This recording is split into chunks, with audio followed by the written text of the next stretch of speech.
Question 1. Comparative studies suggest that leadership assessment within a regulated financial services environment is most effective when it prioritizes the evaluation of an individual's capacity to embed a strong risk culture. Which of the following approaches best aligns with this principle for identifying future leaders? Option A. Evaluating candidates based on their demonstrated ability to proactively identify, assess, and mitigate risks, and foster an environment where ethical considerations are paramount in decision-making. Option B. Measuring leadership potential through standardized personality tests that focus on traits like assertiveness and confidence, without direct correlation to risk management behaviors. Option C. Relying on a candidate's seniority and tenure within the organization as the primary indicators of leadership suitability for risk oversight. Option D. Assessing candidates primarily on their historical financial performance metrics and their ability to achieve aggressive short-term profit targets. The correct answer is A. Evaluating candidates based on their demonstrated ability to proactively identify, assess, and mitigate risks, and foster an environment where ethical considerations are paramount in decision-making. Explanation. This scenario is professionally challenging because assessing leadership potential within a risk management framework requires a nuanced understanding of how individual behaviors and decision-making styles translate into organizational risk appetite and control effectiveness. The pressure to identify leaders who can navigate complex regulatory environments and maintain ethical standards necessitates a robust and defensible assessment process. The correct approach represents best professional practice because it directly aligns with the principles of effective risk management and leadership development, as espoused by regulatory bodies and industry best practices. By focusing on observable behaviors and their impact on risk culture, this method provides a tangible and evidence-based evaluation. It allows for the identification of individuals who not only understand risk, but can actively foster a risk-aware culture, which is a key expectation for senior leadership under most regulatory frameworks. This approach is proactive, enabling early intervention and development, thereby mitigating potential future compliance breaches and reputational damage. An incorrect approach that relies solely on past performance metrics without considering the qualitative aspects of risk leadership is professionally unacceptable. This fails to account for the dynamic nature of risk and the evolving regulatory landscape. It could lead to promoting individuals who are technically proficient but lack the foresight or ethical grounding to manage emerging risks, potentially resulting in regulatory breaches and significant financial or reputational harm. Another incorrect approach that prioritizes short-term financial gains over long-term risk mitigation is ethically flawed and directly contravenes the fiduciary duties expected of leaders. This can lead to a culture of excessive risk-taking, ultimately jeopardizing the firm's stability and its ability to meet its regulatory obligations. A third incorrect approach that neglects the assessment of ethical decision-making under pressure ignores a critical component of leadership in regulated industries. Leaders must consistently demonstrate integrity, and failure to assess this can result in a breakdown of trust and a propensity for misconduct, leading to severe regulatory sanctions. Professionals should employ a decision-making framework that integrates qualitative and quantitative data, focusing on observable behaviors, ethical considerations, and the alignment of leadership styles with the organization's stated risk appetite and regulatory obligations. This involves using a variety of assessment tools, including behavioral interviews, scenario-based exercises, and 360-degree feedback, all interpreted through the lens of risk management principles. Regular review and calibration of assessment criteria against evolving regulatory expectations are also crucial. Question 2. Assessment of potential operational risks within a financial services firm requires a leader to implement a comprehensive risk assessment framework, which approach best ensures the identification and prioritization of significant risks, aligning with regulatory expectations for robust risk management. Option A. Conducting a series of structured interviews with key personnel across different departments, supplemented by a review of historical incident reports and industry best practices to identify potential risks, followed by a quantitative scoring mechanism based on likelihood and impact to prioritize them.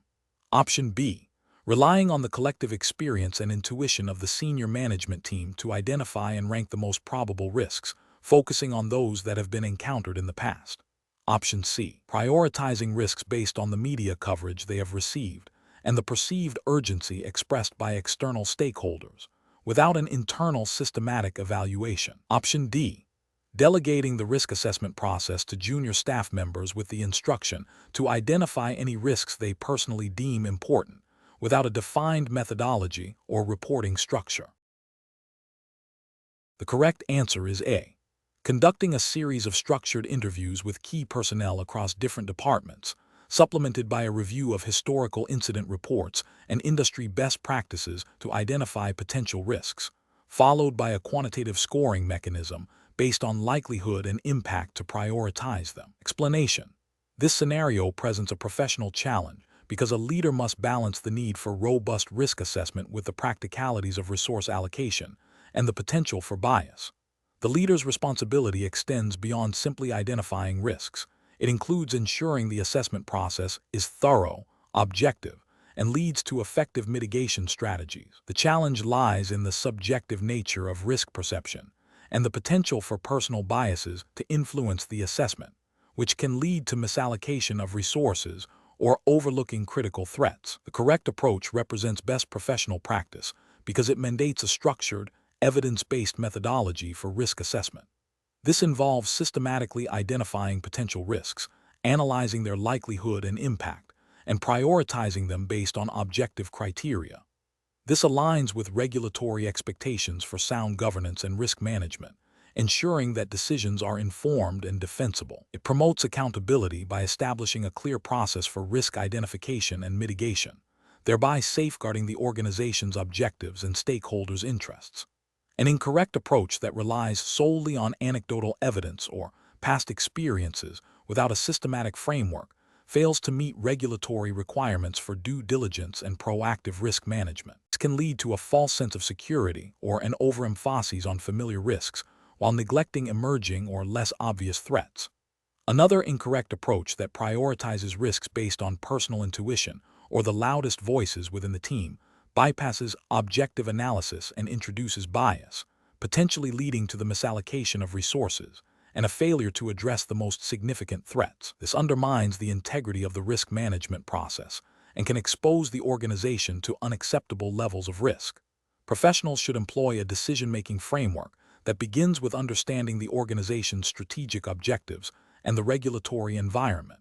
This is followed by a systematic risk identification process, utilizing a variety of sources including historical data, expert opinions, and scenario planning. The analysis of likelihood and impact should be as objective as possible, using defined criteria. Prioritization should be based on a clear risk appetite and tolerance, and mitigation strategies should be developed and implemented with clear ownership and timelines. Regular review and adaptation of the risk assessment are crucial to ensure its continued relevance and effectiveness. Question 3. When evaluating potential candidates for a critical leadership role, which approach to assessing their suitability poses the greatest risk to the organization's long-term stability and compliance? Option A. An assessment that focuses exclusively on a candidate's technical expertise and past achievements in similar roles, without a thorough evaluation of their interpersonal skills or ethical decision-making capabilities. Option B. A comprehensive assessment that considers a candidate's demonstrated competencies, adaptability, ethical judgment, and potential for future growth, alongside their alignment with organizational values. Option C. An assessment that relies heavily on informal observations and personal rapport with the candidate, rather than structured evaluation criteria. Option D. An assessment that prioritizes a candidate's immediate ability to meet current operational targets and deliver on short-term objectives, with less emphasis on developmental potential. Correct answer is B. A comprehensive assessment that considers a candidate's demonstrated competencies, adaptability, ethical judgment, and potential for future growth, alongside their alignment with organizational values. Explanation. This scenario is professionally challenging because it requires a leader to balance the immediate need for operational efficiency with the long-term implications of leadership development and succession planning. A leader must assess potential candidates not just on their current performance, but also on their capacity for growth, their alignment with the firm's values, and their ability to inspire and guide others. This requires a nuanced understanding of individual potential, team dynamics, and the strategic direction of the organization. The correct approach represents best professional practice because it aligns with the principles of robust leadership assessment and talent management, which are implicitly or explicitly supported by regulatory frameworks emphasizing sound governance and the need for competent individuals in key roles. A comprehensive risk assessment of leadership potential involves evaluating a candidate's demonstrated competencies, their adaptability to change, their ethical judgment, and their ability to foster a positive and compliant culture. This proactive approach mitigates the risk of leadership gaps, ensures continuity, and promotes a sustainable organizational structure, thereby safeguarding the firm's reputation and operational integrity. An incorrect approach that focuses solely on immediate task completion overlooks the critical element of future leadership capability. This failure to assess potential for growth and strategic thinking creates a significant risk of leadership obsolescence and an inability to adapt to evolving market conditions or regulatory landscapes. Ethically, it can be seen as a failure to invest in and develop talent, potentially leading to a less resilient and less ethical organization. Another incorrect approach that prioritizes only technical expertise without considering interpersonal skills and ethical reasoning is also professionally unacceptable. Regulatory frameworks often mandate that individuals in leadership positions demonstrate not only technical competence, but also integrity and the ability to manage risk effectively. A leader lacking in these areas can inadvertently foster a culture where compliance is secondary, leading to potential breaches and reputational damage. A third incorrect approach that relies on subjective personal preference rather than objective assessment criteria fails to uphold principles of fairness and meritocracy. This can lead to biased decision-making, overlooking qualified candidates, and potentially placing individuals in leadership roles who are not best suited, thereby increasing organizational risk. Such an approach undermines trust and can create a perception of favorability, which is detrimental to a healthy organizational culture and can attract regulatory scrutiny. The professional decision-making process for similar situations should involve a structured and objective assessment framework. Leaders should define clear criteria for leadership potential, incorporating a blend of technical skills, behavioral competencies, ethical judgment, and strategic thinking. This framework should be applied consistently to all potential candidates. Furthermore, incorporating feedback from multiple sources, such as 360-degree reviews and performance data, can provide a more holistic view. Regular review and recalibration of the assessment process are also crucial to ensure its continued effectiveness and alignment with organizational goals and regulatory expectations. Question 4. The monitoring system demonstrates an unusual pattern in client transaction data that deviates from established norms, potentially indicating a new form of fraudulent activity. As a leader, what is the most appropriate next step to assess and manage this emerging risk? Option A. Convene a meeting with the compliance and IT security teams to conduct a detailed root cause analysis of the data anomaly, assess its potential impact on clients in the firm, and determine the likelihood of it representing a genuine threat before deciding on further action. Option B. Report the anomaly directly to the board of directors as a critical emerging risk, requesting immediate strategic guidance. Option C. Immediately halt all client transactions flagged by the monitoring system to prevent any potential losses, pending a full investigation.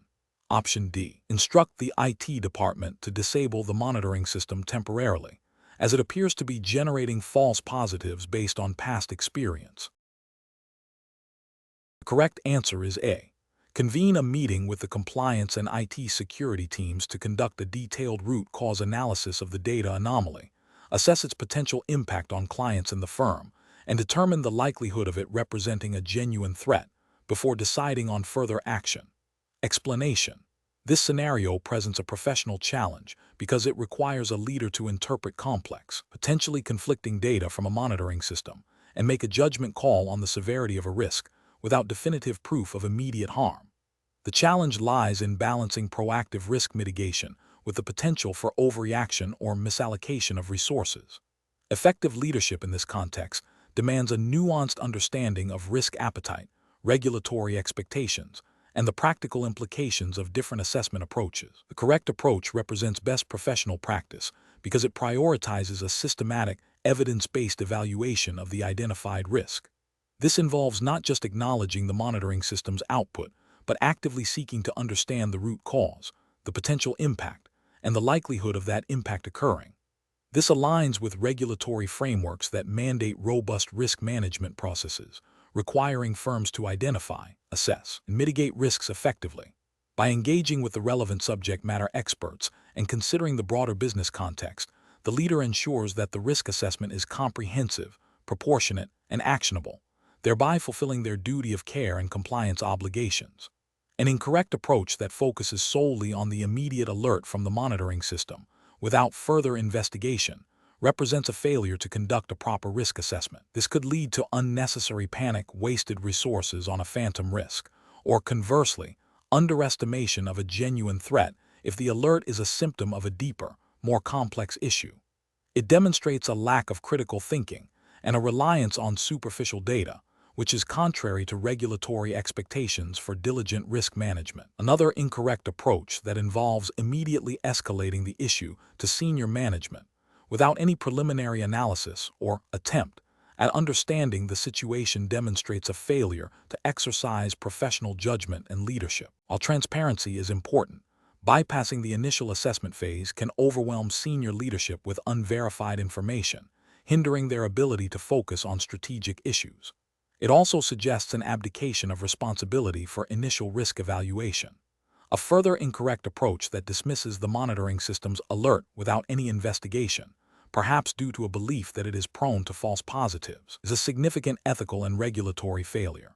This demonstrates a disregard for potential risks and a failure to uphold the firm's duty to protect its clients and its reputation. It suggests a complacent attitude towards risk management, which can have severe consequences if a genuine risk is overlooked. The professional decision-making process for similar situations should involve a structured approach. 1. Acknowledge and understand the data presented by the monitoring system. 2. Initiate a preliminary investigation to gather more context and understand the nature of the alert. 3. Consult with relevant subject matter experts to interpret the data and assess potential impacts and likelihoods. 4. Evaluate the risk against the firm's established risk appetite and regulatory requirements. 5. Determine the appropriate course of action, which may range from further monitoring to immediate mitigation or escalation. 6. Document the assessment process and the rationale for the chosen course of action. Question 5. Benchmark analysis indicates that a senior leader is tasked with assessing the leadership potential of high-performing individuals within their team to identify candidates for a new strategic initiative. The leader is considering several approaches to gauge their team's leadership capabilities. Which of the following approaches best aligns with professional best practices for leadership assessment in a regulated environment? Option A. Relying primarily on informal conversations and personal observations of team members during daily operations to gauge their leadership aptitude. Option B. Implementing a structured 360-degree feedback process combined with behavioral event interviews and a review of documented performance against defined leadership competencies. Option C. Focusing exclusively on the number of successful projects completed by each individual in the past year as the sole metric for leadership assessment. Option D. Using a single, widely available online personality questionnaire as the primary tool for evaluating leadership potential. The correct answer is B. Implementing a structured 360-degree feedback process combined with behavioral event interviews and a review of documented performance against defined leadership competencies. Explanation. This scenario presents a professional challenge because it requires a leader to balance the immediate need for performance improvement with the long-term implications of assessment methods on team morale and development. The leader must ensure that the chosen leadership assessment approach is not only effective in identifying areas for growth, but also fair, transparent, and aligned with the organization's ethical standards and any applicable regulatory guidelines for employee assessment. The challenge lies in selecting a method that provides actionable insights without creating undue stress or perceived bias. The correct approach represents best professional practice because it prioritizes a multifaceted and objective evaluation. This involves using a combination of validated assessment tools and observable behaviors, grounded in the specific competencies required for the leadership roles. This method ensures a comprehensive understanding of leadership capabilities, reducing the likelihood of subjective bias and providing a robust basis for development plans. It aligns with ethical principles of fairness and accuracy in employee evaluation, and if applicable, with any regulatory requirements concerning performance management and assessment, ensuring that decisions are evidence-based and defensible. An incorrect approach that relies solely on subjective peer feedback without structured guidelines or validation can lead to biased assessments influenced by personal relationships or office politics, failing to meet objective performance standards and potentially violating principles of fair evaluation. Another incorrect approach that focuses exclusively on past project outcomes without considering the leadership behaviors demonstrated during those projects overlooks crucial developmental aspects and may penalize individuals for factors beyond their control, thus not representing a holistic or fair assessment. A third incorrect approach that uses a single, unvalidated personality test as the sole determinant of leadership potential is professionally unsound, as it oversimplifies complex leadership dynamics and may not accurately predict on-the-job performance, potentially leading to discriminatory outcomes if not carefully managed and validated against job requirements. Professionals should employ a decision-making framework that begins with clearly defining the objectives of the leadership assessment. This involves identifying the specific leadership competencies critical for success within the organization. Subsequently, they should research and select assessment methodologies that are validated, reliable, and appropriate for the context, considering a blend of qualitative and quantitative measures. Transparency with the individuals being assessed regarding the process and criteria is paramount. Finally, the results should be used constructively to inform development plans, ensuring fairness and adherence to ethical and regulatory standards throughout the assessment and feedback process. Question 6. Upon reviewing the outcomes of a recently concluded leadership development program, what is the most professionally sound approach to assessing its effectiveness, ensuring a comprehensive and objective evaluation of participant growth and program impact? Option A. Rely primarily on participants' self-reported improvements in leadership competencies as measured by pre- and post-program surveys. Option B. Conduct a follow-up assessment 6 months after the program, incorporating feedback from participants' direct reports, peers, and managers, alongside observed behavioral changes in key leadership situations. Option C. Evaluate the program's success based on the total number of training hours delivered and the completion rates of all modules. Option D. Gather immediate feedback from participants on their satisfaction with the program content and delivery immediately after the final session. Correct answer is B. Conduct a follow-up assessment 6 months after the program, incorporating feedback from participants' direct reports, peers, and managers, alongside observed behavioral changes in key leadership situations. Explanation. This scenario presents a professional challenge because it requires a leader to assess the effectiveness of a leadership development program using a method that may not fully capture the nuances of leadership impact. The challenge lies in balancing quantitative data with qualitative observations and ensuring the assessment aligns with the program's stated objectives and the organization's strategic goals. Careful judgment is required to avoid superficial evaluations and to ensure the assessment process itself is fair and constructive. The correct approach represents best professional practice because it integrates multiple data sources, including direct observation and feedback from those who work closely with the participants. This multifaceted evaluation provides a more holistic and accurate picture of leadership development than relying solely on self-assessments or pre- and post-program test scores. It aligns with ethical principles of fairness and accuracy in assessment, ensuring that development efforts are genuinely contributing to improved leadership capabilities and organizational performance. This approach also implicitly supports the regulatory expectation of responsible stewardship of organizational resources by ensuring that development investments are yielding tangible benefits. An incorrect approach that relies solely on participant self-reporting of perceived improvement is professionally unacceptable. This fails to provide objective evidence of development and is susceptible to bias, where participants may overstate their progress due to a desire to please or a lack of self-awareness. This approach lacks the rigor expected in professional assessments and could lead to misallocation of resources if the program is deemed effective without sufficient evidence. Another incorrect approach that focuses exclusively on the number of training hours completed is also professionally unacceptable. This is a purely quantitative measure that does not assess the quality of learning or its application. It mistakes activity for impact and fails to demonstrate whether the program has actually enhanced leadership skills or behaviors. This approach is superficial and does not meet the professional standard of evaluating outcomes. A third incorrect approach that prioritizes immediate post-program feedback without follow-up is professionally unacceptable. While immediate feedback can be useful, it often captures initial enthusiasm or superficial learning rather than sustained behavioral change. True leadership development is a process that requires time for application and integration.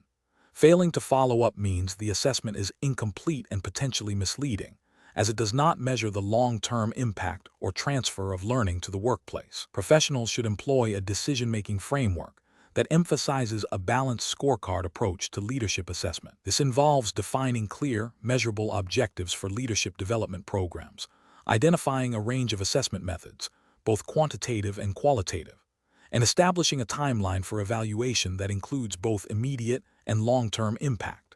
This framework ensures that assessments are robust, objective, and directly linked to desired leadership outcomes and organizational strategy. Question 7. During the evaluation of candidates for a senior leadership position, a hiring committee is deliberating on the most effective approach to assess their potential. They are considering several methodologies, each with its own strengths and weaknesses. Which of the following approaches best reflects best professional practice for assessing leadership potential in this context? Option A. Relying heavily on psychometric assessments that measure broad personality traits, with the expectation that certain inherent characteristics predict leadership success irrespective of situational context. Option B. Utilizing a comprehensive assessment strategy that combines behavioral interviews, situational judgment exercises, and peer/subordinate feedback, all aligned with the specific competencies and values required for the role. Option C. Prioritizing candidates who demonstrate a strong track record of exceeding financial targets in previous roles, assuming this directly translates to future strategic leadership capabilities. Option D. Selecting candidates based on their perceived charisma and ability to articulate compelling visions during presentations, believing that inspirational communication is the primary driver of effective leadership. The correct answer is C. Prioritizing candidates who demonstrate a strong track record of exceeding financial targets in previous roles, assuming this directly translates to future strategic leadership capabilities. Explanation: this scenario is professionally challenging because assessing leadership potential requires a nuanced understanding of individual capabilities beyond mere technical proficiency. It demands foresight into how an individual will navigate complex organizational dynamics, ethical dilemmas, and strategic challenges. The pressure to identify candidates who can inspire, guide, and make sound judgments under uncertainty necessitates a robust and well-justified assessment methodology. The correct approach represents best professional practice because it employs a multifaceted evaluation that considers observable behaviors, situational judgment, and alignment with the organization's values and strategic objectives. This aligns with regulatory expectations for fair and objective assessment processes, ensuring that decisions are based on evidence and are defensible. Ethically, it prioritizes identifying individuals who will act with integrity and competence, thereby safeguarding the organization and its stakeholders. This approach minimizes bias by using a range of assessment tools and perspectives, leading to a more reliable and valid prediction of future leadership effectiveness. An incorrect approach that relies solely on past performance metrics fails to account for the evolving nature of leadership roles and the potential for growth or stagnation. This can lead to overlooking promising candidates or promoting individuals who may not possess the adaptability or strategic vision required for future challenges, potentially violating ethical duties to ensure competent leadership. Another incorrect approach that focuses exclusively on personality traits without linking them to behavioral outcomes or situational effectiveness is speculative and lacks empirical grounding. This can result in subjective assessments that are prone to bias and may not accurately predict on-the-job performance, potentially leading to discriminatory practices if certain traits are inadvertently favored. An approach that prioritizes charisma over demonstrable problem-solving skills and ethical decision-making is particularly dangerous. It risks placing individuals in leadership positions who may be adept at superficial influence, but lack the substance to navigate difficult situations or uphold organizational integrity. thereby exposing the organization to significant reputational and operational risks. Professionals should employ a decision-making framework that begins with clearly defining the competencies and behaviors critical for the leadership role. This should be followed by selecting a diverse set of assessment methods that can reliably measure these competencies, including behavioral interviews, situational judgment tests, and 360-degree feedback. Crucially, the assessment process must include a mechanism for synthesizing the data from these various sources to form a holistic and evidence-based judgment, with a clear rationale for the final decision. Regular review and validation of the assessment process are also essential to ensure its continued effectiveness and fairness. Question 8. The assessment process reveals a candidate for a senior leadership role possesses exceptional technical expertise and a proven track record of achieving financial targets, but also flags significant concerns regarding their approach to team collaboration and adherence to internal compliance procedures, with one assessor noting a tendency to bypass established protocols when under pressure. How should the hiring committee proceed? Option A. Proceed with the appointment, recognizing the candidate's strong financial performance as the primary determinant of leadership success, and assume any procedural or team issues can be addressed through general onboarding and management oversight. Option B. Assign the candidate to a less critical role initially to observe their behavior in a lower-stakes environment before considering them for the senior leadership position. Option C. Reject the candidate outright due to the identified concerns about compliance and team collaboration, as these represent fundamental flaws that cannot be adequately mitigated for a leadership position. Option D. Conduct further targeted interviews and reference checks, specifically focusing on the candidate's past handling of compliance issues and team dynamics, and if concerns persist, defer the appointment pending a robust development plan addressing these specific areas. The correct answer is D.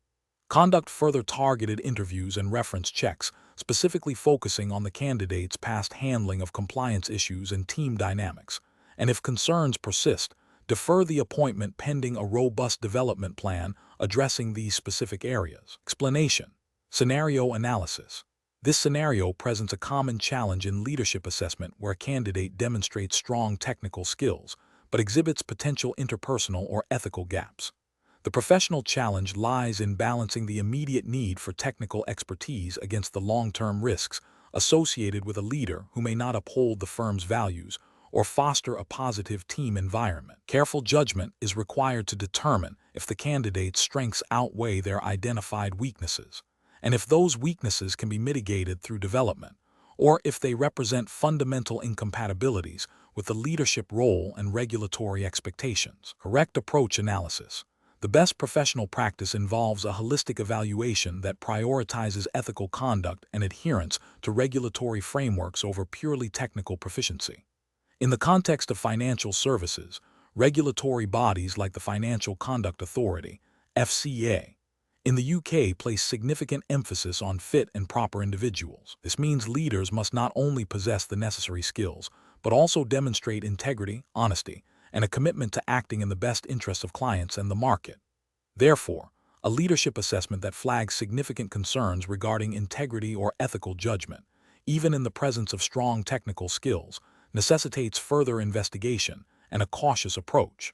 This aligns with the FCA's principles for businesses, particularly Principle 1, integrity, and Principle 2, skill, care, and diligence, which implicitly require leaders to act ethically to ensure competent and diligent conduct. A robust assessment would involve seeking further evidence, potentially through more targeted interviews, reference checks, or psychometric assessments focused on behavioral competencies, to understand the depth and nature of the concerns.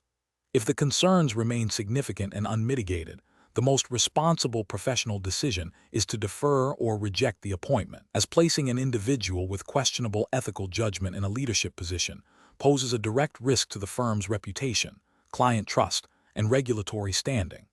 Incorrect approaches analysis.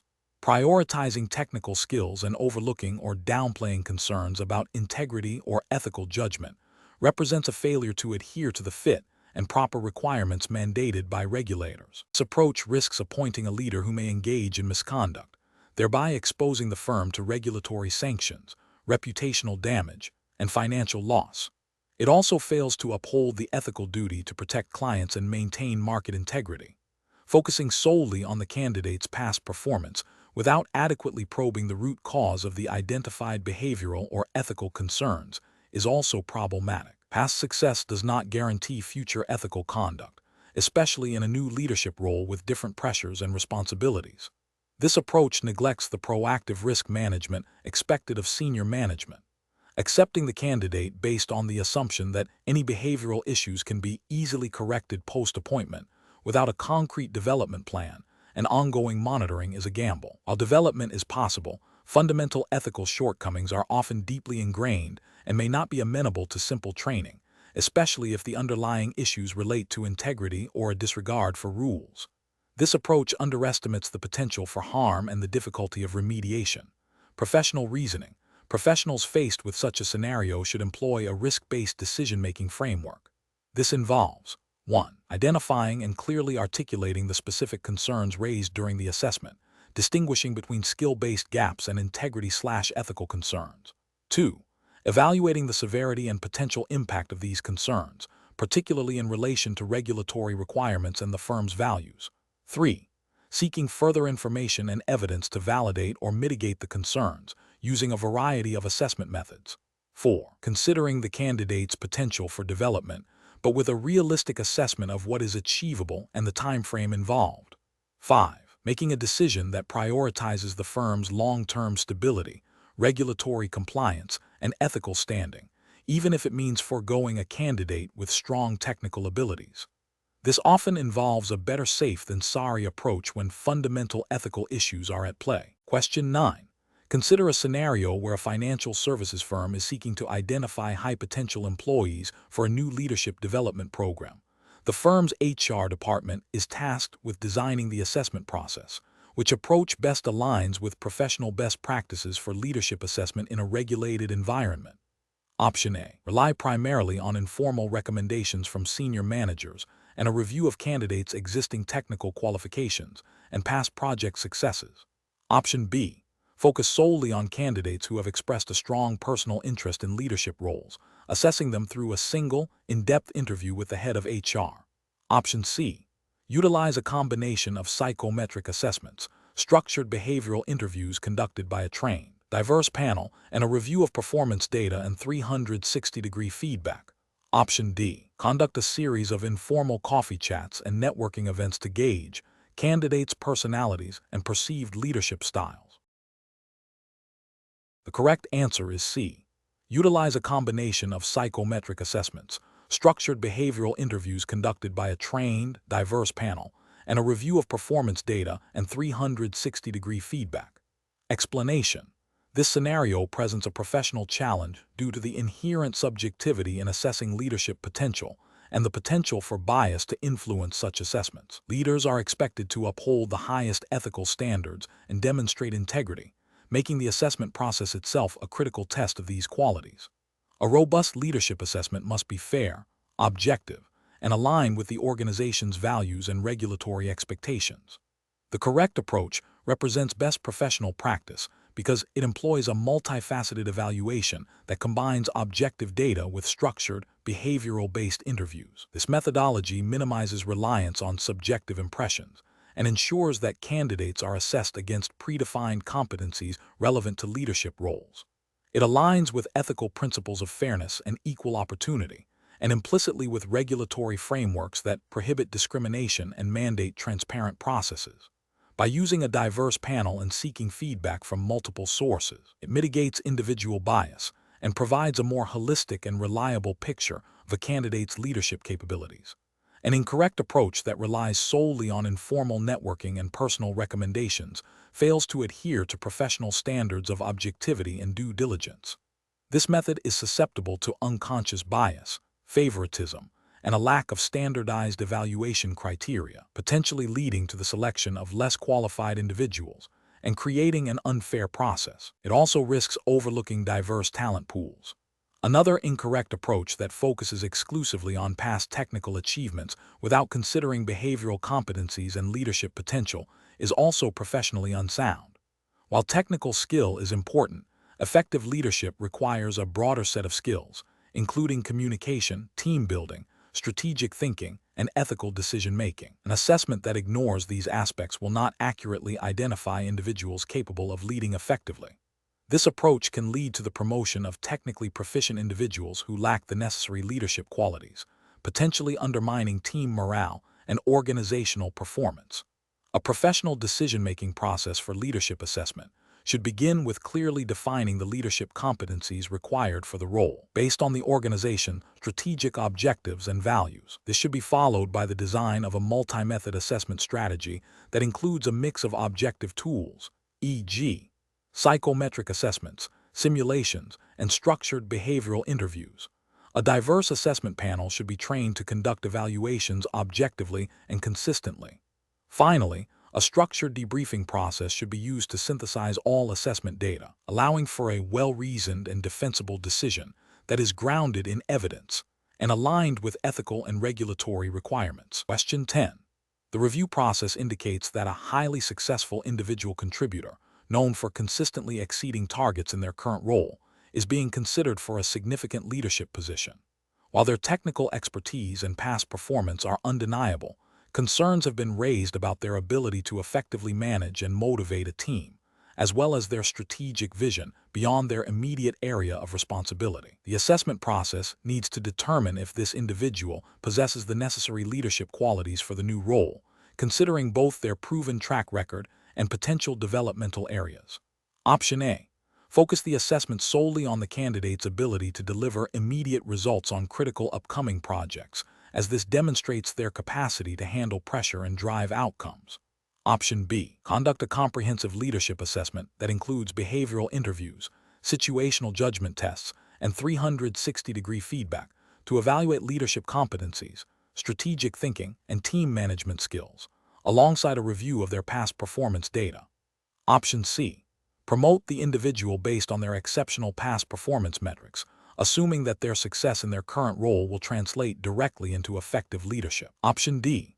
Prioritize the opinions of key external stakeholders who have expressed strong support for the candidate, as their endorsement is seen as a positive indicator of future success.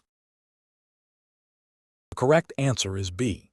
Conduct a comprehensive leadership assessment that includes behavioral interviews, situational judgment tests, and 360-degree feedback to evaluate leadership competencies, strategic thinking, and team management skills, alongside a review of their past performance data. Explanation.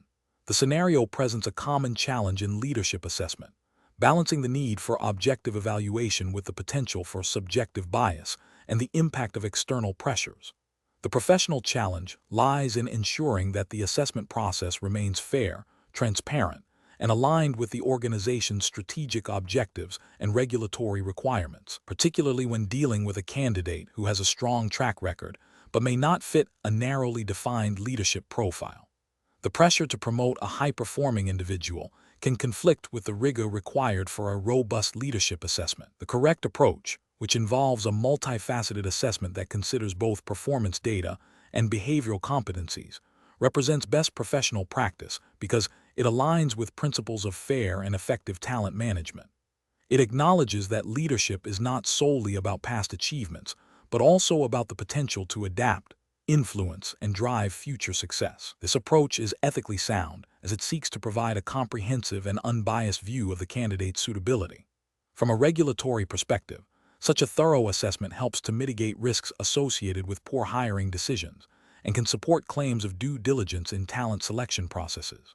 An incorrect approach that relies solely on past performance metrics without considering behavioral competencies or potential for growth fails to adequately assess leadership capability. This can lead to promoting individuals who may not possess the necessary interpersonal skills, strategic thinking, or adaptability for a leadership role, potentially causing internal friction and hindering organizational progress. Ethically, it is unfair to the candidate and the organization to make a promotion decision based on incomplete information.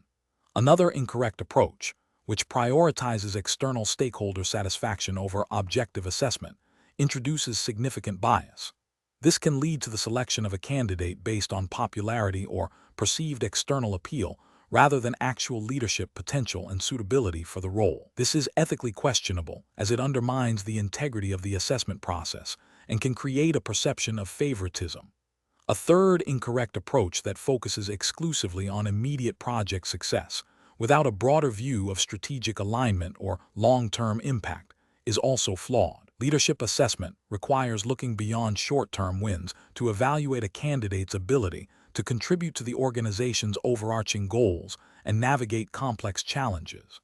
This narrow focus can overlook critical leadership qualities necessary for sustained success. The professional decision-making process for similar situations should involve a structured approach to leadership assessment. This includes clearly defining the competencies and behaviors required for the leadership role, utilizing a variety of assessment methods e.g., interviews, simulations, 360-degree feedback, psychometric assessments, ensuring assessors are trained and objective, and establishing clear criteria for evaluation. Professionals must also be mindful of organizational culture and strategic direction when assessing candidates, while remaining vigilant against personal biases and external pressures. The ultimate goal is to make a well-informed decision that benefits both the individual and the organization. Question 11.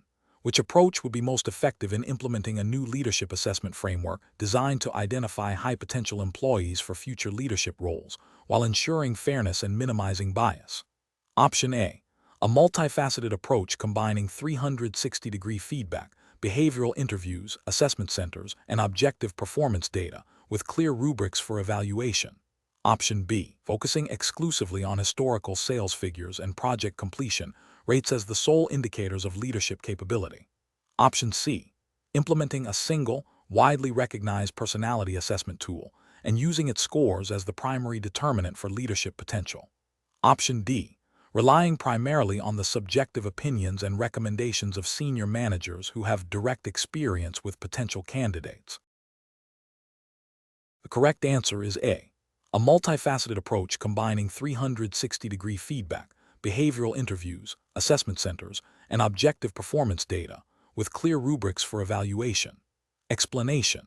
This scenario presents a professional challenge because implementing a new leadership assessment framework requires balancing the need for objective evaluation with the potential for subjective bias and the impact on employee morale and development. Leaders are responsible for fostering a culture of trust and fairness, and the assessment process must reflect these values. The challenge lies in selecting an approach that is not only effective in identifying leadership potential and development areas, but also perceived as equitable and transparent by all stakeholders. Careful judgment is required to ensure the assessment aligns with the organization's strategic goals and ethical standards. The correct approach represents best professional practice because it prioritizes a multifaceted and evidence-based evaluation. This method ensures that leadership potential is assessed through a variety of lenses, reducing the risk of individual bias and providing a more holistic understanding of an individual's capabilities. Incorporating feedback from diverse sources, such as peers, subordinates, and supervisors, alongside objective performance data and behavioral observations, aligns with principles of fairness and comprehensive evaluation. This approach is ethically sound as it seeks to provide a balanced and accurate reflection of an individual's leadership competencies, supporting fair development and promotion decisions. From a regulatory perspective, such a robust process minimizes the risk of discriminatory practices by relying on objective criteria and multiple data points, thereby upholding principles of equal opportunity and fair treatment. An incorrect approach that relies solely on subjective manager opinions fails to meet professional standards because it is highly susceptible to personal biases, favoritism, or unconscious prejudice. This can lead to unfair assessments, hindering the development of deserving individuals and potentially creating a toxic work environment. Ethically, it violates the principle of fairness and impartiality. From a regulatory standpoint, such an approach could inadvertently lead to discriminatory outcomes, violating equal opportunity laws. Another incorrect approach that focuses exclusively on past performance metrics without considering future potential or behavioral competencies is also professionally deficient. While past performance is important, it may not accurately predict future leadership success, especially in dynamic environments. This approach neglects the development aspect of leadership assessment and can overlook individuals with high potential but a less established track record. It fails to provide a comprehensive view of leadership capabilities and can stifle innovation and growth. Finally, an approach that uses a single, standardized personality test without validation or integration with other assessment methods is professionally inadequate. While psychometric tools can offer insights, relying on a single instrument is often insufficient to capture the complexity of leadership. Without validation for the specific role and organizational context, the results may be irrelevant or misleading. This approach risks misinterpreting individual traits and can lead to inaccurate assessments, failing to identify true leadership potential or development needs. Professionals should employ a decision-making framework that begins with clearly defining the objectives of the leadership assessment. This involves understanding what leadership qualities are critical for the organization's success. Subsequently, they should research and evaluate various assessment methodologies, considering their validity, reliability, and fairness. The chosen approach should be multidimensional, incorporating both objective data and qualitative feedback, and should be transparent to all participants. Regular review and validation of the assessment process are crucial to ensure its continued effectiveness and ethical integrity. Question 12. The risk matrix shows a high probability of inconsistent application of assessment criteria and potential resistance from existing leadership if the new leadership assessment framework is rolled out immediately without proper preparation. Which approach best addresses these implementation challenges while adhering to professional best practices and ethical considerations? Option A. Rely solely on peer reviews from existing senior leaders to evaluate candidates for the new framework, assuming their judgment is sufficient. Option B. Roll out the new framework in phases, starting with a pilot group, accompanied by comprehensive training for assessors and clear communication to all employees about the assessment's purpose and process. Option C. Delay the implementation indefinitely until a perfect, bias-free assessment tool can be developed. Option D. Implement the new framework across the entire organization immediately, focusing primarily on quantitative performance metrics to ensure objectivity. Correct answer is D. Implement the new framework across the entire organization immediately, focusing primarily on quantitative performance metrics to ensure objectivity. Explanation. Scenario analysis. This scenario presents a significant implementation challenge for a new leadership assessment framework. The challenge lies in balancing the need for objective, data-driven evaluation with the inherent subjectivity and potential for bias in assessing leadership qualities. The risk matrix highlights potential issues such as inconsistent application of criteria, resistance from existing leadership, and the risk of overlooking crucial qualitative aspects of leadership. Effective implementation requires a nuanced approach that addresses these risks proactively and ensures the assessment process is perceived as fair, transparent, and valuable by all stakeholders. Correct approach analysis. The correct approach involves a phased rollout with robust training and clear communication. This aligns with best professional practice by acknowledging the complexity of leadership assessment and the importance of stakeholder buy-in. Regulatory and ethical considerations mandate a fair and transparent process. Training ensures assessors understand the framework's objectives, criteria, and potential biases, promoting consistent application. Clear communication about the purpose, methodology, and expected outcomes of the assessment builds trust and mitigates resistance. This approach prioritizes the integrity of the assessment process and its perceived legitimacy, which is crucial for its successful adoption and for fostering a culture of continuous leadership development. Incorrect approach is analysis. Implementing the framework immediately across the entire organization without adequate preparation is professionally unacceptable. This approach ignores the identified risks and fails to address the need for assessor training and stakeholder engagement. It creates a high probability of inconsistent application, leading to perceptions of unfairness and potentially violating ethical principles of equitable treatment. Focusing solely on quantitative metrics, such as performance data, while neglecting qualitative leadership behaviors, is also professionally unsound. Leadership is multifaceted, and reducing it to purely quantifiable outcomes can lead to a distorted view and may overlook critical aspects like team morale, strategic vision, and ethical conduct. This narrow focus can also lead to regulatory or ethical breaches if the assessment criteria do not reflect the full scope of responsibilities and expected behaviors of leaders, potentially leading to the promotion of individuals who are technically proficient but lack essential leadership qualities.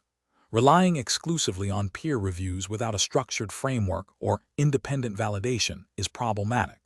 While peer feedback can be valuable, it is often subjective and prone to personal biases, popularity contests, or existing interpersonal dynamics. Without a standardized approach and oversight, this method risks undermining the objectivity and fairness of the assessment, potentially leading to ethical concerns regarding impartiality and the integrity of the evaluation process. Professional reasoning. Professionals faced with implementing a new leadership assessment framework should adopt a structured, risk-aware approach. This involves 1. Risk identification and mitigation. Thoroughly analyze potential risks, as highlighted by the risk matrix, and develop proactive mitigation strategies. 2. Stakeholder engagement. Communicate transparently with all stakeholders, explaining the rationale, process, and benefits of the assessment. 3. Training and calibration. Provide comprehensive training to assessors to ensure consistent understanding and application of assessment criteria, and conduct calibration sessions to align judgments. 4. Phased implementation. Consider a pilot program or phased rollout to identify and address unforeseen issues before full-scale deployment. 5. Balanced assessment. Utilize a blend of quantitative and qualitative data, ensuring that both performance outcomes and leadership behaviors are evaluated. 6. Continuous improvement. Establish mechanisms for feedback and ongoing review of the assessment process to ensure its continued effectiveness and fairness. Question 13.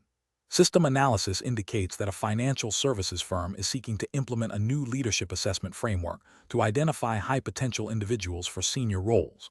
The firm's leadership team is divided on the best approach, with some advocating for a purely data-driven, quantitative method, while others prefer a more qualitative, subjective evaluation based on existing relationships and perceived influence. The HR department is concerned about ensuring the process is fair, legally compliant, and effectively identifies individuals who can navigate complex regulatory environments and drive ethical decision-making. Which of the following approaches best balances the need for objective evaluation, fairness, and the identification of effective, ethically minded leaders within a regulated industry?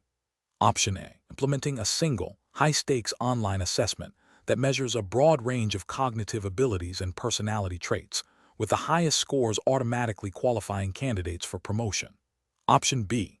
Relying primarily on informal recommendations and endorsements from existing senior management, based on their personal knowledge of individuals' perceived influence and ability to get things done within the organization. Option C. Focusing exclusively on peer nominations, where individuals are asked to vote for colleagues they believe demonstrate strong leadership potential, with the top-voted individuals being fast-tracked for development. Option D. A comprehensive assessment process that combines validated psychometric testing, structured behavioral interviews conducted by trained assessors, 360-degree feedback from a diverse group of colleagues and subordinates, and a review of past performance data, all interpreted within the context of the firm's strategic goals and ethical code. The correct answer is D.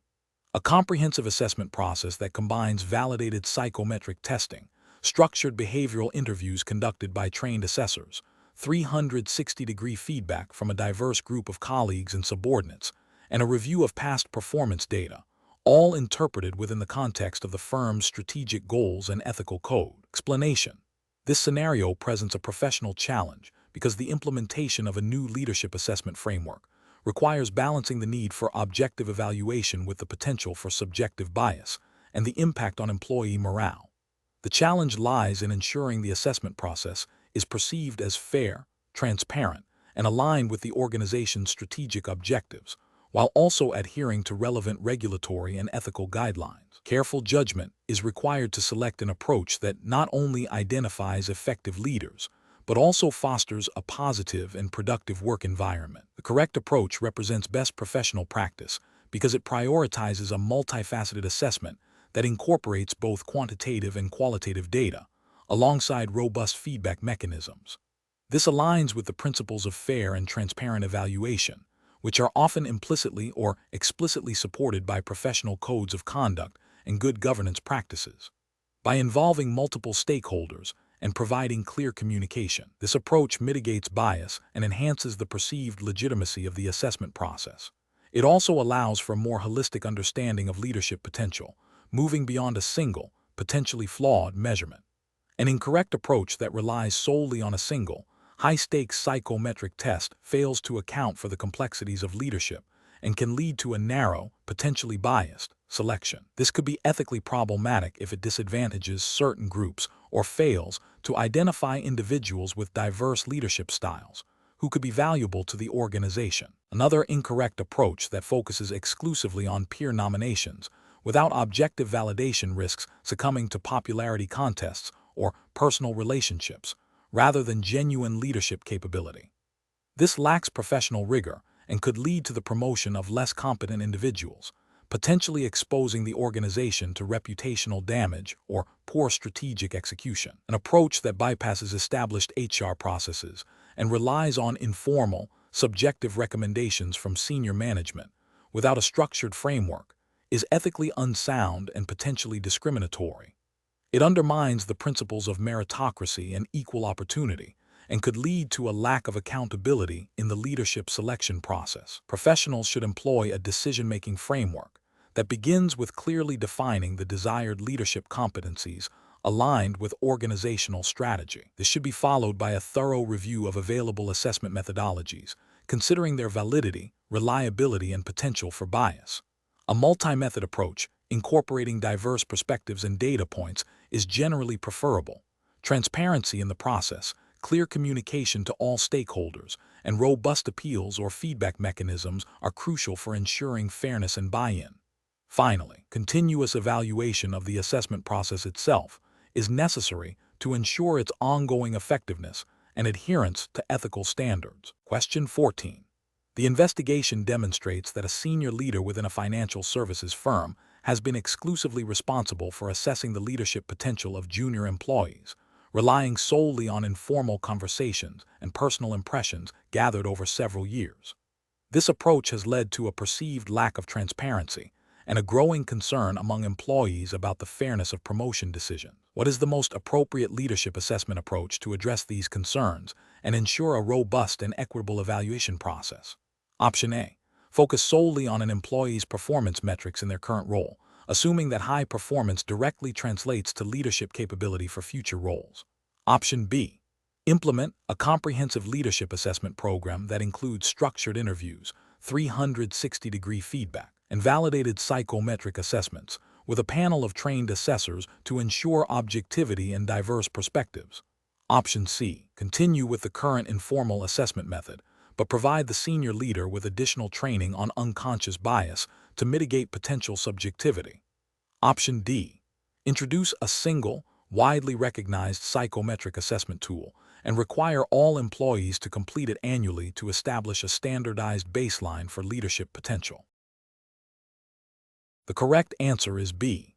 Implement a comprehensive leadership assessment program that includes structured interviews, 360-degree feedback, and validated psychometric assessments, with a panel of trained assessors to ensure objectivity and diverse perspectives. Explanation. This scenario presents a significant challenge in leadership assessment due to the inherent subjectivity in evaluating leadership potential and the potential for bias to influence the outcome. The firm's reliance on a single, senior leader's subjective opinion, without a structured framework or diverse input, creates a high risk of inconsistent and potentially unfair assessments. This can undermine the credibility of the assessment process and lead to the overlooking of promising talent. The correct approach involves implementing a multifaceted leadership assessment framework that incorporates objective measures, diverse perspectives, and structured feedback mechanisms. This aligns with best professional practice by promoting fairness, transparency, and a more accurate identification of leadership capabilities. Such a framework typically includes 360-degree feedback, psychometric assessments, and structured interviews conducted by a panel of trained assessors. This approach mitigates individual bias, provides a more holistic view of an individual's leadership potential, and ensures that assessments are grounded in observable behaviors and competencies, thereby adhering to ethical principles of fairness and due diligence expected in professional settings. An incorrect approach that relies solely on the subjective opinion of one senior leader fails to meet professional standards. This method is prone to personal biases, whether conscious or unconscious, leading to potentially discriminatory outcomes and a lack of objective justification for assessment decisions. Ethically, this approach violates principles of fairness and equal opportunity. Another incorrect approach might involve using a single, unvalidated psychometric tool without corroborating evidence. While psychometric tools can be useful, relying on a single, potentially inappropriate measure without considering other leadership indicators can lead to inaccurate conclusions and misidentification of potential leaders. This lacks the rigor expected in professional assessment and could lead to regulatory scrutiny if it results in adverse impact on protected groups. A third incorrect approach could be to base assessments solely on past performance in non-leadership roles, without evaluating the specific competencies required for future leadership positions. This fails to assess future potential and can lead to promoting individuals who may not possess the necessary skills for leadership, thus not fulfilling the duty of care in talent management. Professionals should employ a structured decision-making process that begins with clearly defining the leadership competencies required for the role. This should be followed by selecting a range of assessment methods that are validated, reliable, and appropriate for the context. Input from multiple, trained assessors and a process for reviewing and calibrating assessments are crucial to ensure objectivity and fairness. Regular review and refinement of the assessment process are also essential to maintain its effectiveness and compliance with evolving professional standards and ethical expectations. Question 15. The evaluation methodology shows a tendency to rely heavily on a single, standardized online questionnaire for all leadership assessments, with minimal assessor training and no subsequent behavioral observation or structured interviews to validate the findings. This approach was chosen primarily for its perceived speed and cost efficiency. What is the most professionally sound course of action to address this implementation challenge? Option A. Suggest implementing a mandatory self-assessment component alongside the existing questionnaire to provide a more complete picture of leadership capabilities. Option B. Advise the immediate cessation of all leadership assessments until a new, more sophisticated and expensive assessment platform can be procured and implemented. Option C. Advocate for the integration of multi-rater feedback, behavioral observation, and structured interviews to provide a more comprehensive and validated assessment of leadership competencies, ensuring assessor training and calibration. Option D. Recommend increasing the number of questions in the existing online questionnaire to capture a broader range of leadership behaviors, while maintaining the current cost-effective approach. The correct answer is C. Advocate for the integration of multi-rater feedback, behavioral observation, and structured interviews to provide a more comprehensive and validated assessment of leadership competencies, ensuring assessor training and calibration. Explanation. The scenario presents a common implementation challenge in leadership assessment, ensuring the chosen methodology genuinely reflects the desired leadership competencies and is applied consistently and fairly across the organization. The challenge lies in translating theoretical assessment principles into practical, actionable processes that are understood and accepted by both assessors and assessees. A key difficulty is avoiding bias, ensuring the assessment tools are valid and reliable, and that the feedback provided is constructive and developmental, aligning with the organization's strategic goals and ethical obligations. The correct approach, focusing on a multi-rater feedback system integrated with behavioral observation and structured interviews, represents best professional practice because it offers a holistic and triangulated view of leadership capabilities. This method mitigates individual rater bias by incorporating diverse perspectives, aligns with principles of robust assessment by using multiple data points, and provides a richer, more nuanced understanding of a leader's strengths and development areas. Ethically, it promotes fairness and transparency by seeking input from various stakeholders who interact with the leader. Regulatory frameworks often emphasize fair and objective assessment processes, which this approach supports by grounding evaluations in observable behaviors and multiple data sources, rather than subjective impressions alone. An incorrect approach that relies solely on self-assessment for leadership evaluation is professionally unacceptable due to inherent limitations in self-perception. Individuals may overestimate their strengths or underestimate their weaknesses, leading to inaccurate assessments.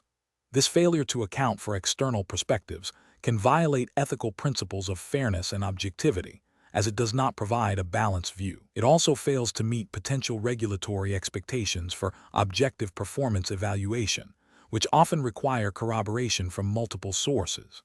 Another incorrect approach, using only a single, high-stakes situational judgment test without validation or follow-up is also professionally flawed. This method is often too narrow to capture the full spectrum of leadership behaviors and can be susceptible to test-taking skills rather than true leadership potential. It lacks the depth and breadth required for a comprehensive assessment and can lead to unfair outcomes if the test is not a valid predictor of on-the-job performance. This can breach ethical duties to conduct thorough and fair assessments and may not align with regulatory requirements for evidence-based performance management. A third incorrect approach, prioritizing speed and cost-effectiveness by using a single, generic online questionnaire administered without assessor training or calibration, is professionally unsound.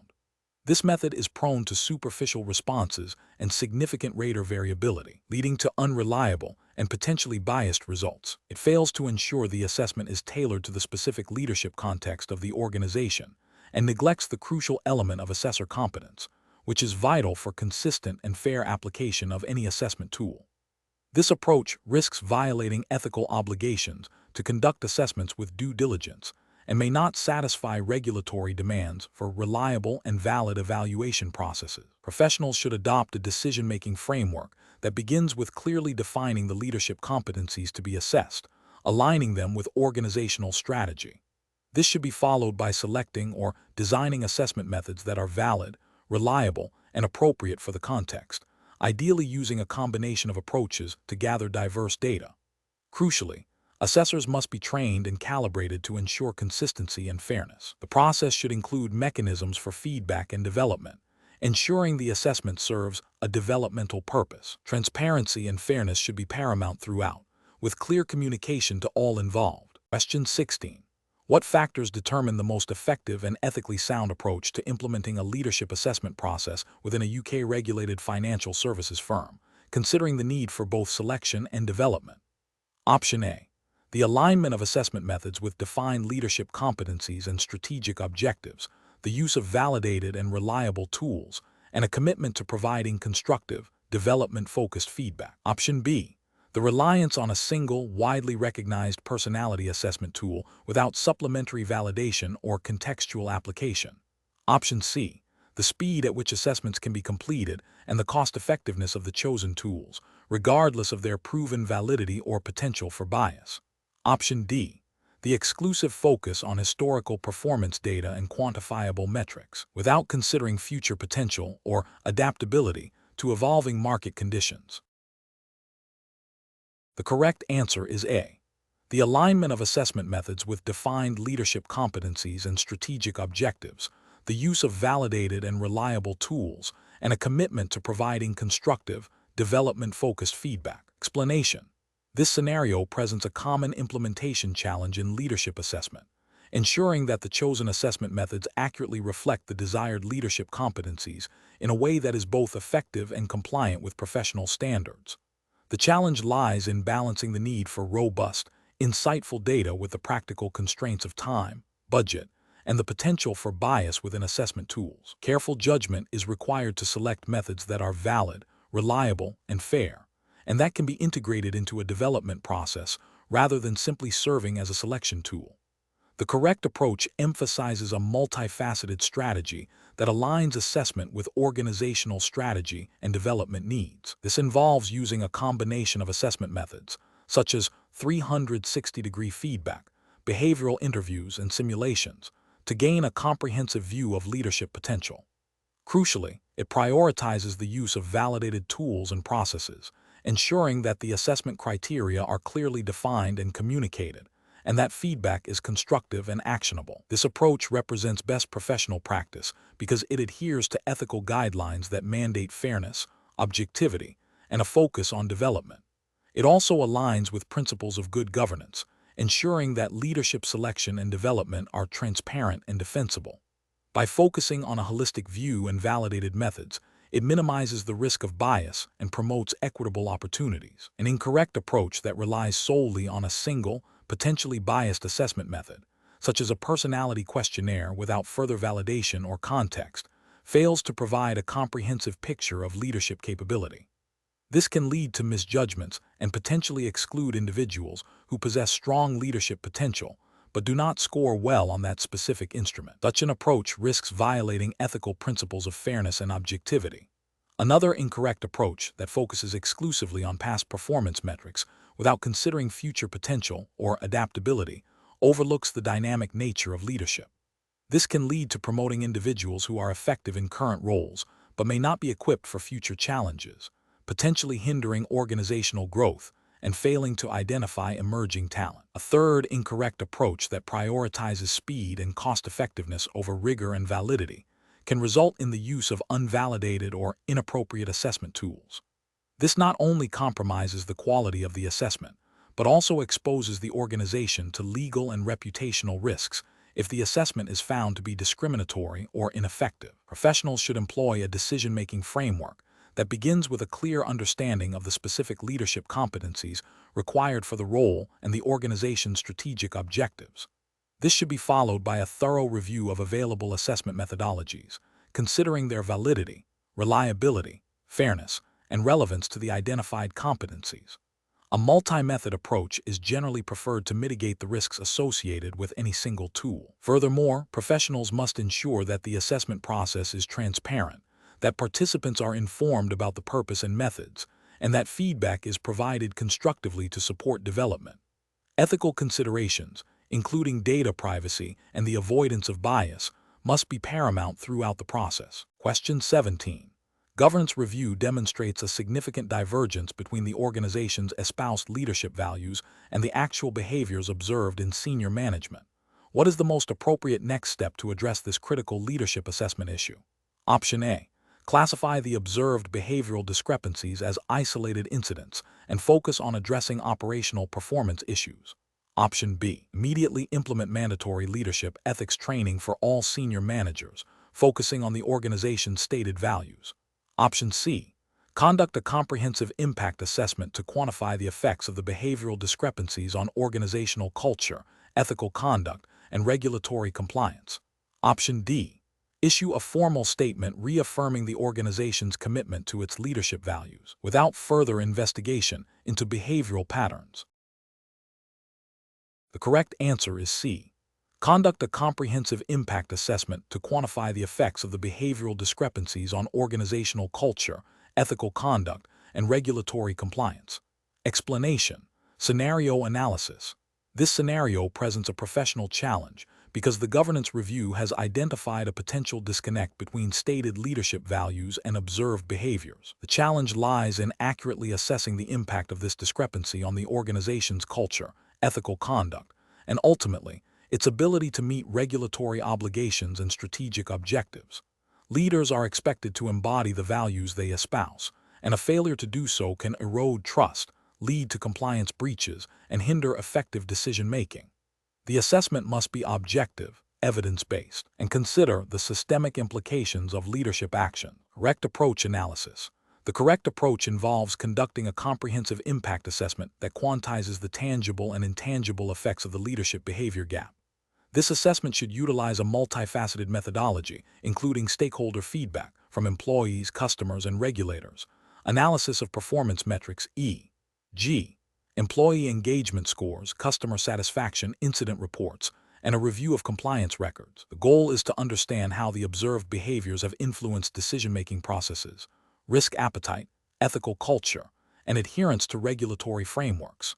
This approach aligns with best professional practice by providing a data-driven foundation for remedial actions, ensuring that interventions are targeted and effective, and demonstrating a commitment to accountability and continuous improvement, which are core tenets of good governance and leadership. Incorrect approach is analysis.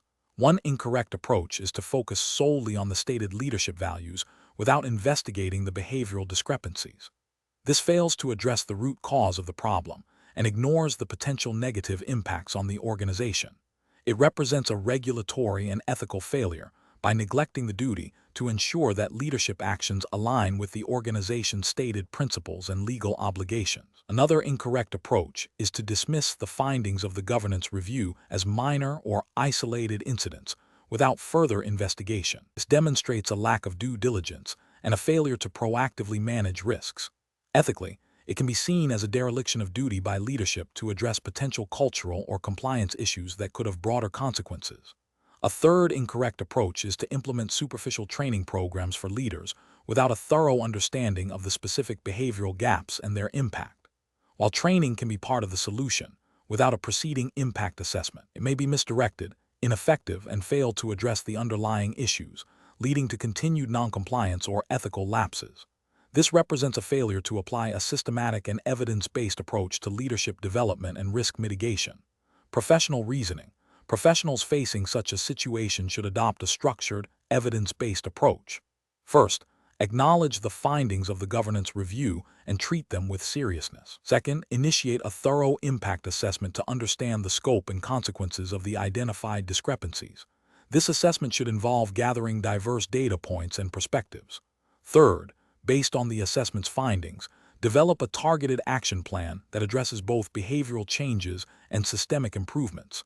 This plan should be communicated transparently to stakeholders. Finally, establish mechanisms for ongoing monitoring and evaluation to ensure the effectiveness of the implemented changes and to prevent recurrence. This process ensures that leadership accountability is upheld and that the organization operates within its ethical and regulatory boundaries. Question 18. The assessment process reveals a candidate for a senior executive position possesses exceptional technical knowledge and a proven track record of achieving financial targets. However, feedback from previous colleagues and subordinates consistently highlights a tendency towards autocratic decision-making, a lack of active listening, and a perceived disregard for the well-being of team members when under pressure. Firm is subject to the UK's Senior Managers and Certification Regime, SMCR.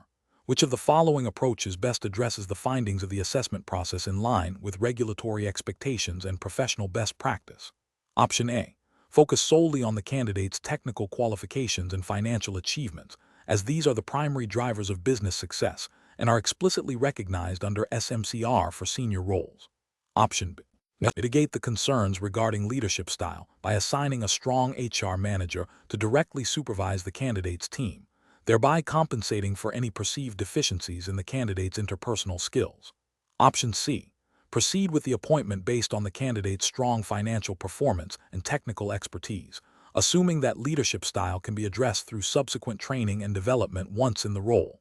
Option D. Conduct a comprehensive behavioral assessment to evaluate leadership competencies such as empathy, collaboration, and ethical decision-making, and integrate these findings with the technical assessment to form a holistic view of the candidate's suitability for the senior role. The correct answer is D. Conduct a comprehensive behavioral assessment to evaluate leadership competencies such as empathy, collaboration, and ethical decision-making, and integrate these findings with the technical assessment to form a holistic view of the candidate's suitability for the senior role. Explanation. The assessment process reveals a candidate for a senior leadership role exhibiting strong technical expertise, but a concerning lack of demonstrated empathy and collaborative leadership. This scenario is professionally challenging because effective leadership in regulated financial services requires not only technical acumen, but also the ability to foster a positive and ethical culture, manage diverse teams, and navigate complex stakeholder relationships. A leader who prioritizes individual achievement over team cohesion or disregards the impact of their decisions on others can inadvertently create an environment where misconduct or regulatory breaches are more likely to occur. Careful judgment is required to balance the candidate's technical strengths against potential leadership weaknesses that could undermine compliance and organizational integrity. The correct approach, which involves a thorough behavioral assessment focusing on leadership competencies such as empathy, communication, and ethical decision-making, represents best professional practice. This aligns with regulatory expectations that senior managers should possess the appropriate skills and qualities to effectively manage their responsibilities and promote a culture of compliance. For instance, the UK's Senior Managers and Certification Regime, SMCR, emphasizes the importance of individual accountability and the need for individuals in senior positions to demonstrate competence and good conduct. Assessing these behavioral aspects ensures that the candidate can not only meet regulatory requirements, but also contribute positively to the firm's ethical framework and long-term sustainability. An incorrect approach that relies solely on technical qualifications or past performance metrics without evaluating leadership behaviors would be professionally unacceptable. This failure to assess behavioral competencies represents a significant regulatory and ethical lapse. It overlooks the crucial role of leadership in shaping organizational culture and ensuring adherence to regulations. For example, a leader lacking empathy might inadvertently create a high-pressure environment that discourages junior staff from reporting concerns, potentially leading to breaches of the Financial Conduct Authority's (FCA) principles for businesses, particularly Principle 1, integrity, and Principle 2, skill, care, and diligence. Another incorrect approach, such as downplaying the observed behavioral deficiencies due to the candidate's perceived indispensability, constitutes a failure to uphold professional standards and a disregard for the firm's duty of care to its clients and the market. This can lead to a breakdown in governance and an increased risk of regulatory sanctions. A professional decision-making process for similar situations should involve a multifaceted assessment that integrates technical skills with behavioral competencies. Leaders must be equipped to identify potential risks associated with leadership styles, even in high-performing individuals. This requires a robust framework for assessing leadership potential, including structured interviews, 360-degree feedback, and situational judgment tests, all designed to evaluate how individuals apply their knowledge and skills in real-world leadership contexts, with a keen eye on ethical considerations and regulatory compliance. Question 19. The control framework reveals that a senior leader has a significant personal investment in a private company that is currently being considered as a potential acquisition target by their own firm. The leader has not disclosed this personal holding to the firm's compliance department.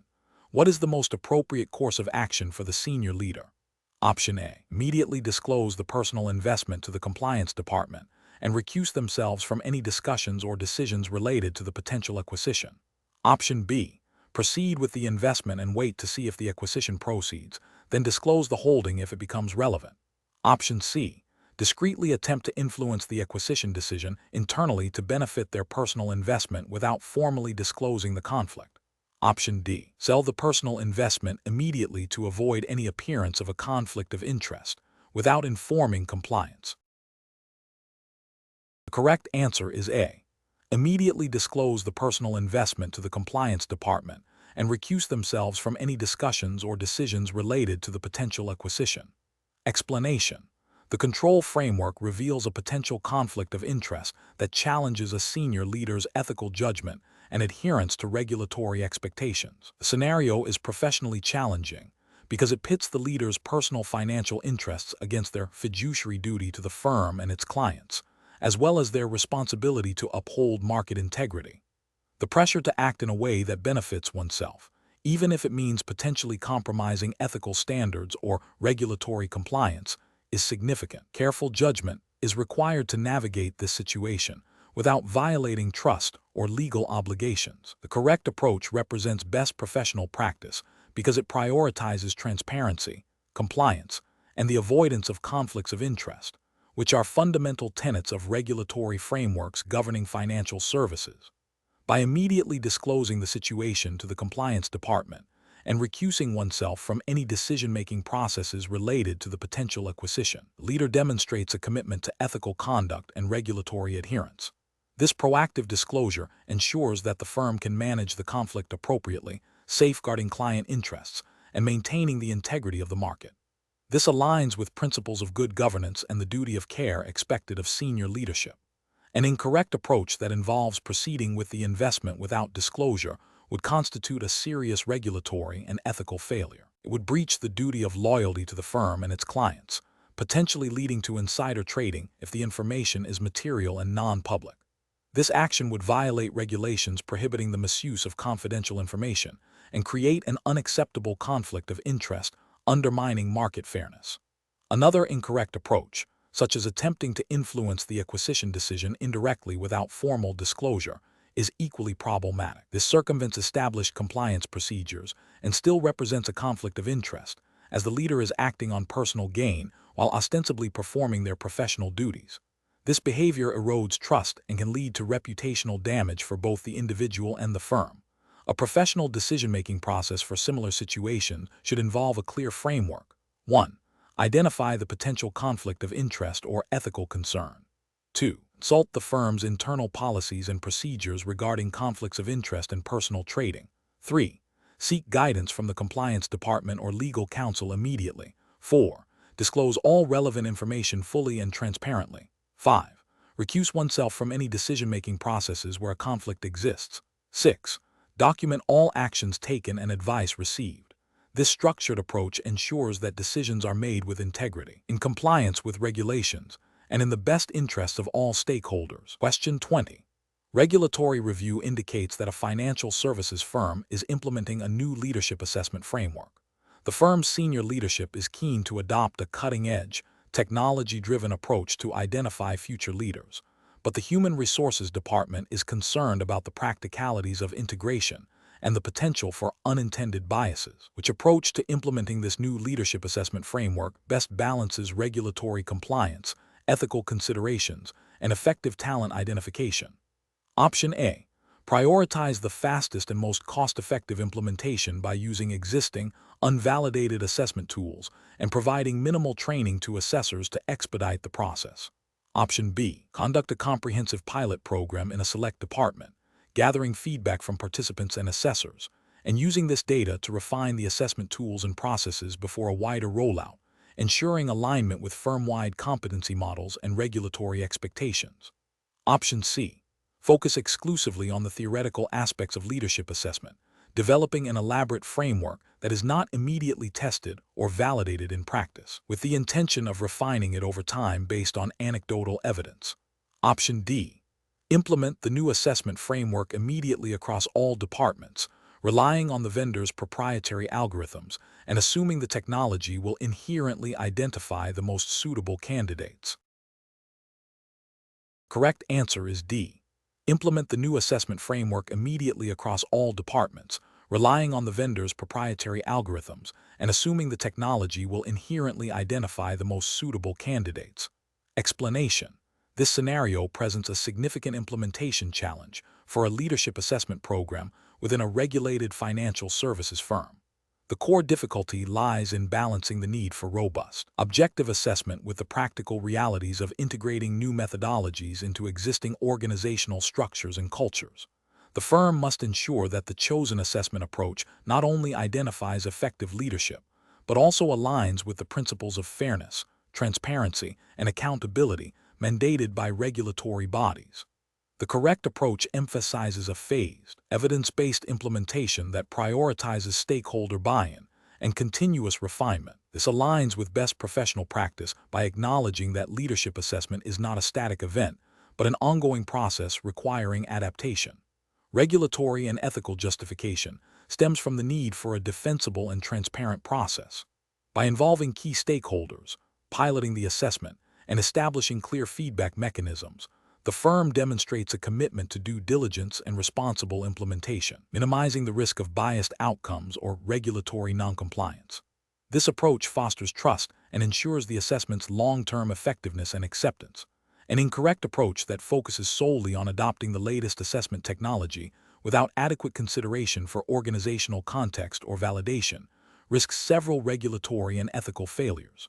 Firstly, it may lead to a system that is perceived as arbitrary or unfair by employees, potentially violating principles of equal opportunity and fair treatment. Secondly, without proper validation against desired leadership competencies and business outcomes, the assessment may not accurately identify effective leaders, leading to poor talent management decisions and potential reputational damage. This could also contravene regulatory expectations for robust and objective performance evaluation.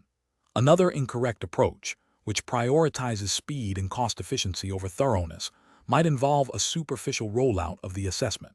This could result in a lack of proper training for assessors, inconsistent application of assessment criteria, and insufficient data analysis. Such an approach fails to meet the regulatory requirement for a rigorous and well-documented assessment process.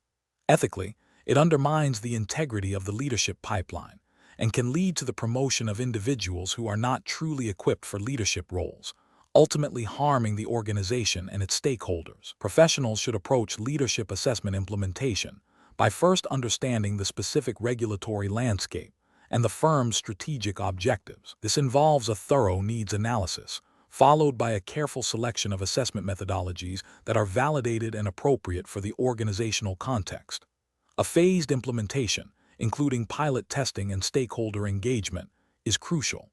Establishing clear governance, communication channels, and feedback loops ensures transparency and accountability throughout the process. Continuous monitoring and evaluation of the assessment's effectiveness and fairness are essential for ongoing improvement and regulatory compliance.